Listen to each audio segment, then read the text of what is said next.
trying to find a spot. This wind is coming out of the south like crazy, so I don't want all the sound to be muffled, but I've got this old bales of hay, and I've got some tarp and everything else to plug up a hole over here.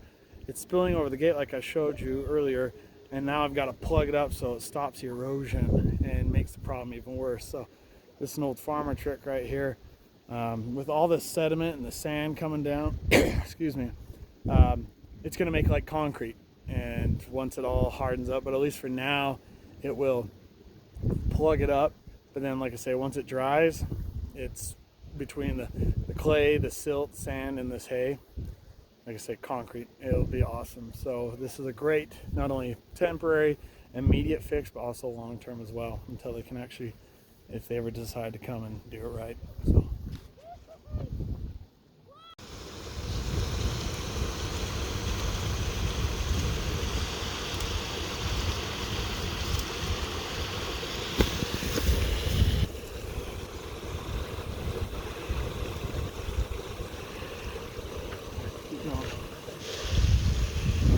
Alright, so as you can see, pouring over and completely dried out now.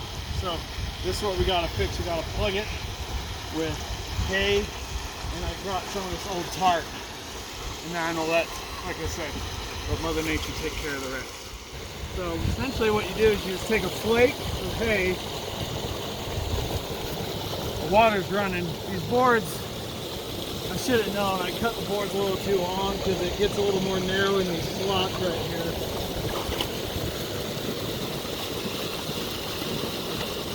So, go figure.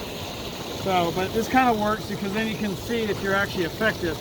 You just essentially have to work the hay, the flake of hay, down into wherever it's leaking. And as it gets waterlogged, it will just slowly sink and get heavier, and then you can just wedge it in. I've used maybe a third of a bale.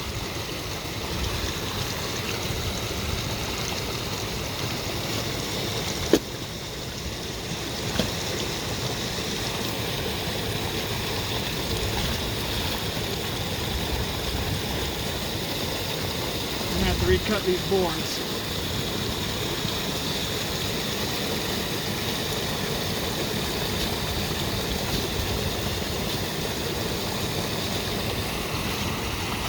That's how it's done. You can see the water's now flowing. I take and measure that gate to see if I want to cut boards. We'll just have to see. The water's, there's going to be plenty of high water, but essentially right through here is, it can do about 2 CFS, which is cubic feet per second. And conservatively, you could say about 15 gallons per second right here through this opening. But I'm going to be conservative and say within a 24-hour period, if it's maxed out at the top, which it very well could be this year, just down this ditch alone, you'd be looking right around close to 1 million gallons a day, which is hard to believe, but there's, you know, about 20 feet of snow up top of those mountains. And this is just day 3.